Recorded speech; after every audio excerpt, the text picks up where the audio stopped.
What is good, everybody, man? Welcome back into the Blue Bloods as we continue our FCS player spotlight. I'm joined by one of the best wide receivers in the country this upcoming season. My guy Jalen Coker, Holy Cross wide receiver, was a first team All Patriot League selection last season, earned all New England honors as well, was a Hero Sports sophomore All American in 2021. All Patriot League selection, second team in 2021, and also earned Field Steel All Patriot League that same year. And this guy is responsible for two of the best Hail Mary catches, I think, in the past two seasons in college football. Man, Jalen, appreciate you hopping on the show, man. No, thank you so much for having me. So I want to go back to your recruiting process, man. I always like pulling up huddles, especially for guys who have been in college for a while. You were playing both ways, earning all state, all region honors. You were playing basketball. You were running track. You were doing a lot of stuff. What was your recruiting process like coming out of high school? I mean, coming out of high school, I know I always wanted to play football. Playing basketball too, I had a couple coaches reach out to me for that, but my main focus was football and playing both ways. I was originally going in as a safety.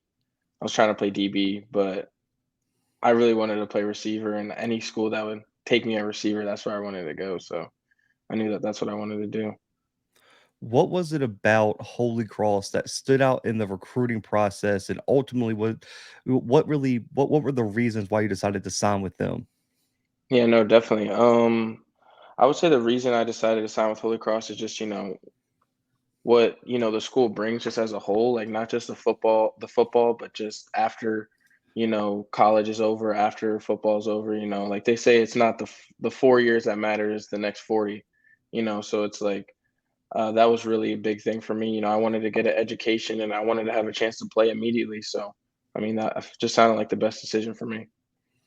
You come in and your first season was the COVID season, which it was just insane for FCS players because you would have games canceled. Some teams chose not to play. You only had a limited schedule. You got cleared in three games, two starts. What was your biggest learning experience now that you can look back in that first season for you? No, I think the biggest thing for me was, everyone makes mistakes, no matter who you are or what type of talent level you are, everyone messes up. And I think just like continuing to push through that and learning that it's not a bad thing, it's just a learning experience. And the only thing is you can't do it again. You have to learn from it and continue to build. So I think that, even though we only played 4 games, I think we had a whole practice schedule like it was a whole season. So it was like, I was just trying to build my craft, try to figure out the player I wanted to be, and just consistency, I think, was the biggest thing that I worked on that year. You come back in 2021. You're a Hero Sports sophomore All American, all conference selection. It was really your breakout season. You got to start all 13 games. What was it about that season that clicked for you? I'm not really sure. I would say more just being comfortable. I feel like I was comfortable in that situation. I feel like coming in as a freshman, I had like wide eyes. Like I really wasn't sure like what to expect from a college like football program. But after that first year, that like intro year, I feel like, I was like, all right, I got this, just the confidence to, just go play my game and not really worry about what's going on outside, just playing and just doing me. That season was really capped off. You catch the game-winning touchdown, 14 seconds left against Sacred Heart for the first FCS playoff win in school history. Walk me through that play, man. Was that always the call? Did you and Matthew talk about that? Like, listen, man, just put the ball in the air and I'm gonna come down with it. I don't really think it was. No one really talked about anything. I mean, Sluke he was making plays even before that. Like he had like crazy first down that we needed, and he was just doing his thing, and he just threw it to me, and I was just like I saw it, and I was like, there's no way I'm not coming down with this thing. So I don't think we really said anything was going to happen, but it just kind of felt like that was what was supposed to happen. That I remember that play is when like you jumped on at least my radar. I was watching that game and I was like, man, who was that? Like it is just you have a unique ability. I think when you look at that play, you look at the Hail Mary against Buffalo.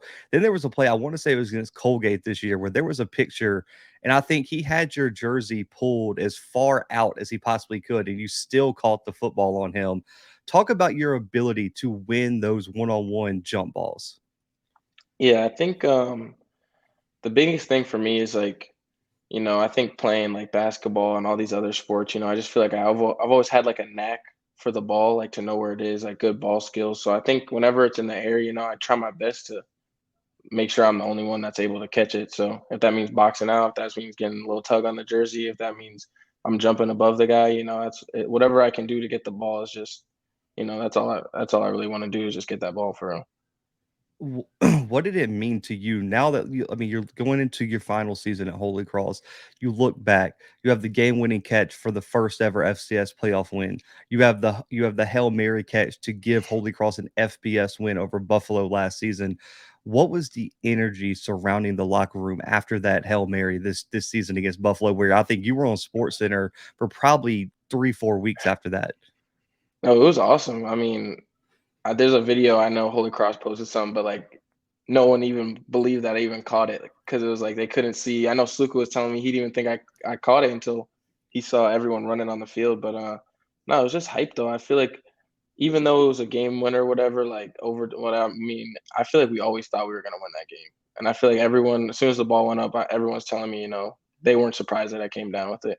So it's like I just feel like we just have a great team chemistry where I just feel like we just can't lose. So it's like, every win, we're always hyped. You and Matthew Sluka coming into the year are one of the best QB wide receiver duos in the country. What is y'all's relationship like? You guys coming together in the COVID season, have been building chemistry over these past 3 years, on and off the field, man. What is that Jalen Coker, Matthew Sluka relationship like? I think it's just friendship, just brotherhood. And I feel like, the seniors that came before us and those seniors before them, they just instilled a culture that, really just helps everyone bond together no matter where you're from, who you're with, it really doesn't matter. But I think, just friendship, just knowing that we came in at the same year, we're just like, why not us? So it's like, I feel like that's just really what bonded us. Your wide receiver coach, Rich Gunnell, had a very, very storied collegiate career as well, has been very successful in his coaching career as well. What has his influence been like on the development of your game? I think it's been good. I feel like, he's the type of coach, he's not gonna give you a lot of like he's not gonna yell at you a lot, but like he's done this, you listen to him when he talks, it's like he's been here before. So everything he says, you gotta really hone in on it. You ask him questions, everything like that. So I mean, he's just been a great coach, a great person, very personable guy. There's really nothing you can really say bad about Coach Ganell. I mean, he's making me better every day, and that's really all you can ask for in a coach. I got to talk to Coach Chesney for the first time last season, man, and he just seems like such a down to earth, cool guy to be around and talk to. What is he like behind the scenes in the locker room when he's talking to you guys, throughout the week and going into games? And he's exactly the same.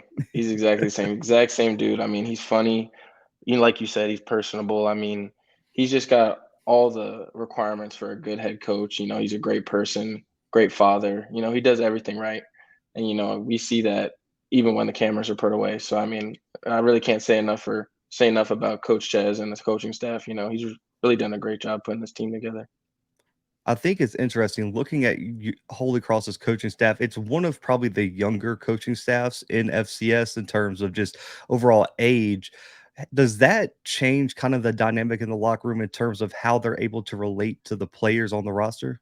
Yeah, absolutely. I think so. It does. I mean, I feel like, we feel like we can connect with them more. They're more hip. We can have conversations that, maybe some couldn't with other coaches. But I mean, even though they're young, that doesn't mean that they don't have the experience or the knowledge. So, they're still, uh, high caliber coaches that know exactly what they're doing and know exactly what they're talking about. So, but it just makes it even better that, we can have a little fun and every now and then. And before we switch gears a little bit, man, just real quick, you guys have, I mean, Holy Cross is in the midst of 4 straight Patriot League championships. You've won a majority of those. What would it mean to finish your career winning a conference championship every single season you've been in college? It'd be crazy. I mean, I don't think in high school I ever won a championship ever. No state championship, no division, nothing. So I mean, this is already a blessing. So if I could finish it out with another one, I mean, that would be amazing. And I know that that's our goal this year is to do it again. So I mean, it'd be incredible. Man, I was doing some research before this interview, man. I came across a story about you and your friend Adam Oakes, who you grew up with, went through. I mean, you guys went from what played Pop Warner, middle school, high school, all the way up until college together. And I know he passed away when he was in college due to a pledging accident in fraternity. When you look at the impact that he still has on your life, man, can you talk a little bit about how he still inspires you today and what y'all's friendship was really like, man, throughout your childhood? Absolutely. Growing up, he really lived, I think, like 5 minutes away from me. So, I knew his mom, I knew his dad. All of our friends were the same friends. So, we always hung out together, played football together. And that's the biggest thing I learned from Adam is, just he's just a hard worker, Like, I mean, he's a bigger dude and he's still running the sprints with us. He's trying his hardest. He's not quitting on anyone. We play video games together. He took that serious. He was the best at those. I mean, I think just his kindness, his resilience, just his just can do attitude. I don't think I ever saw Adam frown or be upset or anything like that. He's always the guy that's trying to lift you up instead. He's putting, you know, himself behind others, and I feel like that's something that I'm trying to emulate even more now that he's passed. But yeah, he's just a really special guy, and I know all my friends and everyone that knew him, always tries to resemble what he's been able to do. And before we move on, man, just talk a little bit about the Love Like Adam Foundation, how you're still involved with that, and how if people who are listening want to support his foundation and what they're doing, all the great work they're doing over there, man, how they could do that. No, yeah, absolutely. I mean, you can just look up Love Like Adam on Twitter, Instagram. I know that they have a bunch of handles that you can reach out there. I mean, personally, I'm just a spokesperson for them, so I'm just trying to get the message out any as loud as I possibly can. And I know that they're doing a bunch of what you call it, like presentations or assemblies all over college campuses and high school campuses everywhere. So just any way possible. You can always go on my Instagram. I have a link in my bio, all that good stuff. So yeah, definitely reach out, help. I mean, I know that Mr. and Mrs. Oaks would love that.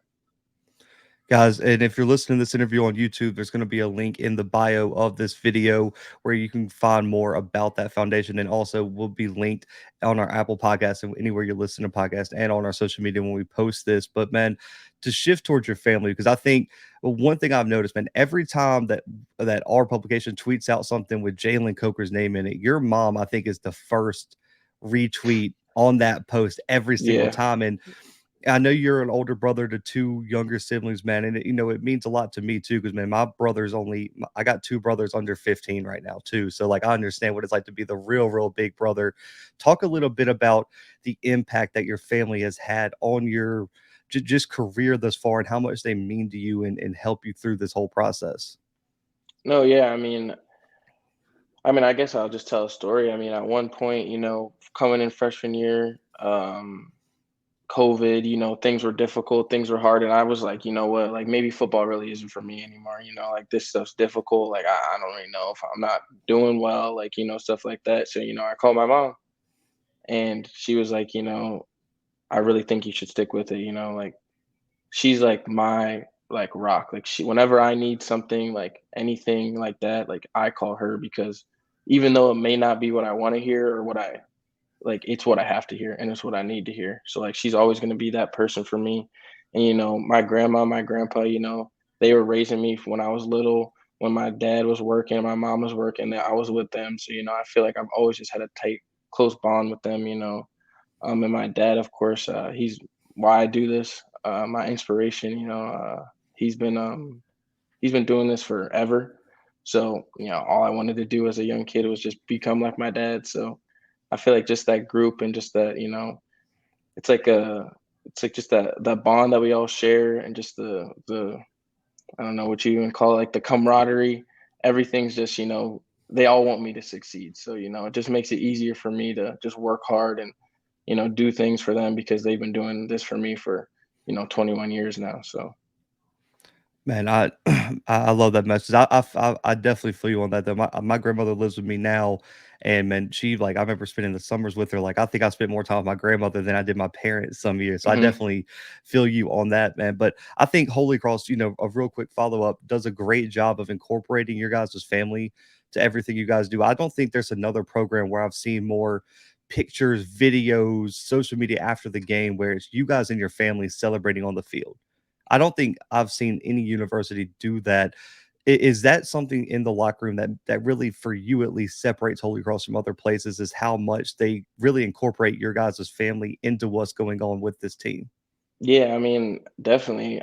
I know that we've got a few guys on the team that have team moms, and their moms are, you know, Holy Cross football or die. It's like they bleed purple. It's crazy how invested people are in this team and how invested the city of Worcester is. And, you know, all we can do is just be thankful and we're just blessed that, we have a great community of people and teams and coaches that, give us the ability to do this every day. It wouldn't be possible without any of them. So I'm really thankful. And I know we are too. Man, I still regret because there were a few Holy Cross fans who support the channel that I was supposed to come up for Holy Cross in that Fordham game last year. And I live in Mobile, Alabama, so I had like I don't know how if you know, it's really hard to fly from Mobile to Massachusetts. There's a lot of flights, and one of them got canceled, and I wouldn't make it. And I remember seeing the crowd that game and that touchdown to win in overtime or that 2 point conversion. The crowd looked like I mean I don't know how they kept them all off the field. It was insane just the environment of that game. But man, shifting toward some more quick hitters, what was your welcome to college moment on the field, man, when you just knew it was gonna be a little bit different? My welcome to college moment, I would say probably, I mean, my first catch. Um, I think we were playing Fordham at home, and Sluka got in for me and Sluka went in, and he threw me the ball, a little fade, and I caught it. And I think that was it for me. I was like, all right, let's do it. It's always like because I feel like there's always an imposter syndrome until like that first big play happens, and then it's like, Yeah. okay, yeah, I belong here. Like Hmm. this is why they recruited me. This is why I'm wearing this jersey. But looking at your game, man, which NFL, current or former NFL player, do you feel like your game models the most? Mm, I mean, I'd like to say that's a good question. I mean, maybe like a little Calvin Johnson. Like the jump ball, I can jump really good. I got good hands. Maybe I'm not that tall, but I feel like I'm pretty physical receiver, and I draw the double occasionally. So I feel like maybe a little Calvin Johnson. I like how you had to throw the occasionally, man. I still don't understand because like I'll be watching Holy Cross games, and I think I want to say it was the Harvard game where you had like 10 plus catches. And I was like, if I'm a defensive coordinator, I'm like, the only person that can't get this ball is 80. Like 80's got to be the one guy we stop it. That they could not do it. So I like both of those comparisons. Looking at your game, I want you to compare. I want to know the single biggest developmental change for you from true freshman year until now. Um, like on the field or off the Yeah, field? on the field. On the field. I would just say like just having a like my route running, like having a plan, like knowing what steps to take, knowing if the DB is showing me a certain type of leverage or something like that. What's the best way to get open? I think that that's been my biggest developmental. That's the biggest thing I've succeeded on. Another thing I think is just catching the ball. Like sometimes it's put in awkward positions, and you got to make a catch that not everyone can do. And I feel like just working that, repping that with Sluka and just making it difficult, really helps. I mean, I still don't even think I'm really that good yet. I mean, it's like I feel like I still have so much work to do. I'm looking at some of these guys that are going into the draft and stuff. Like you can never do too much. I think so. I mean, I just got to work on everything: route running, catching, just pretty much everything that you can think of. But no, I think my biggest thing though is definitely route running and just improving that for sure. Yeah, I mean, listen, I played offensive line, and I just think, yeah, no matter what position you played, it's always like the little fundamental technique things that you think you perfect in high school, and then you get to the next level, and it's like, no, I had no idea what I was doing. Yeah, Like, exactly, it's like exactly. you get embarrassed watching your old film. It's like, man, what was I doing on that play? Like that, my Hmm. coach nowadays would never let me get away with that. But man, I'll be honest, the wide receiver DB trash talk dynamic when I ask this question on the show is always amazing. How much of a trash talker are you on Saturdays in between those white lines? I don't say I'm much of a trash talker. I mean, I bet that some of the defensive guys would disagree, but I mean, I feel like I really never say anything until someone says something to me first. But then once you say something, then I'm probably going at you for a little bit. But yeah, I feel like it's all part of the game. It's fun. It gives you like a little swagger sometimes. Gets you a little hyped up. So no, I mean not too much, but sometimes, not never. I think that's like even though the positions are totally different, I think that's the one similarity that like O line, D line has with wide receivers, DBs is that you always have the same matchup. Like for the most part, every play. And then I mean, Hmm. by the third quarter, you guys are sick of each other. Like let's just Yeah. put like the best way to put it. But to give a little bit of credit, man, who is the best defensive player you had to face one on one throughout your collegiate career? Hmm.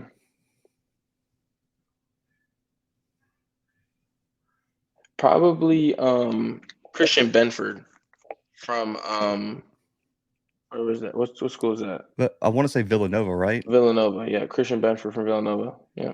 He's probably the Yeah. best one I played. That checks out. I believe he got drafted 2 years ago. He's still in the I wanna say he's with the Bills if I'm not mistaken, but looking at just your goals, man, you've been all conference now. You've been all New England. You've led the team in receiving, led the team in touchdowns. You've hit game winners. You've won FCS playoff games. What are your personal goals for the 2023 season? My personal goals are to become a team captain. I want to get better as a leader. I want to start, you know, filling some shoes that I need to do.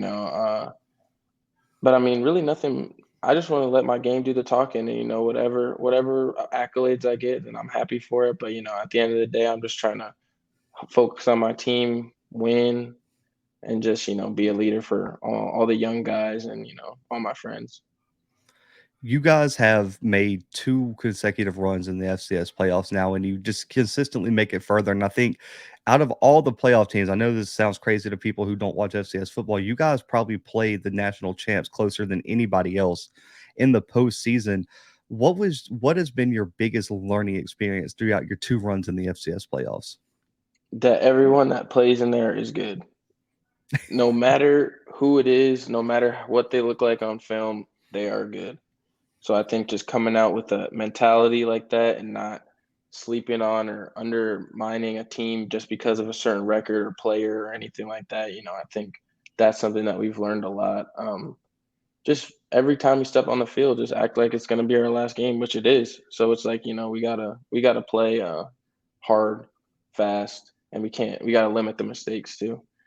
Like I feel like these teams will definitely take advantage of mistakes. Yeah, I always because there's people who don't watch like a lot of film, especially FCS people who like don't really dive into it, and they'll see like a blowout or a 10-point win is like, man, that was still a good team. Like, don't let Yeah. the like score fool you. That was a really really good team that just lost. But look, if you had one route to pick, you needed to go get a touchdown. This play, you only got to pick. You got to pick your favorite route to run. What route are you picking? Score a touchdown, probably post. Love it, man. That's the most beautiful ball like ever, man. If you get a good post route and a good throw, Mhm. one of the most beautiful plays in football. And then one of the last ones before we get to the last 2 questions, man. Your favorite coverage to go up against?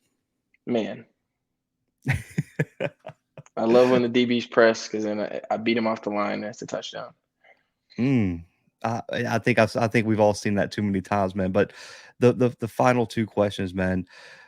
If an NFL franchise asks you what they're going to get in Jalen Coker if they select you in the 2024 NFL draft, man, what do you tell them?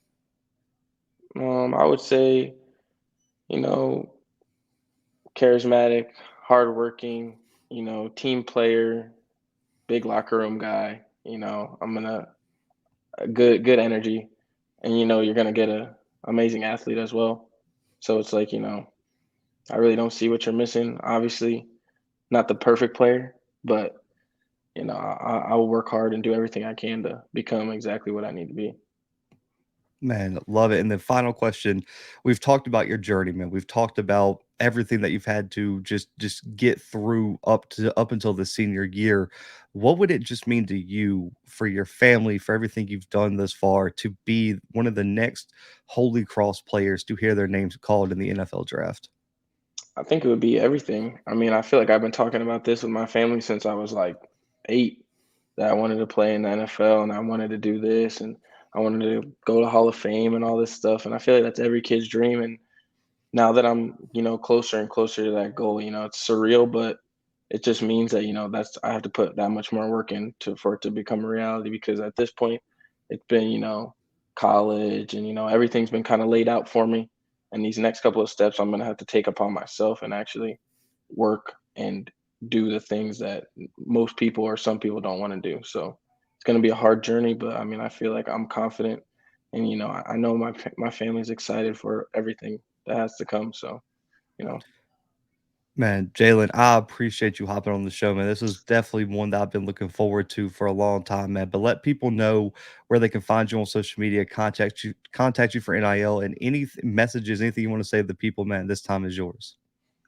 yeah, I mean, I guess everyone out there, when if you're listening, just it's a life you only get one time to do it, so just live it. You know, love your family. Not everyone's gonna be here forever, so just cherish them and uh, just believe in yourself for real. Yeah, that's really all I gotta say. Man, I definitely appreciate you guys, man. Make sure to go follow Jalen on all social media, man. Stay tuned for a potential fifth straight conference championship, another run in the FCS playoffs for Holy Cross coming back for 2023, guys. But listen, for Jalen Coker, for myself, and for the Blue Bloods, man, we are out for right now.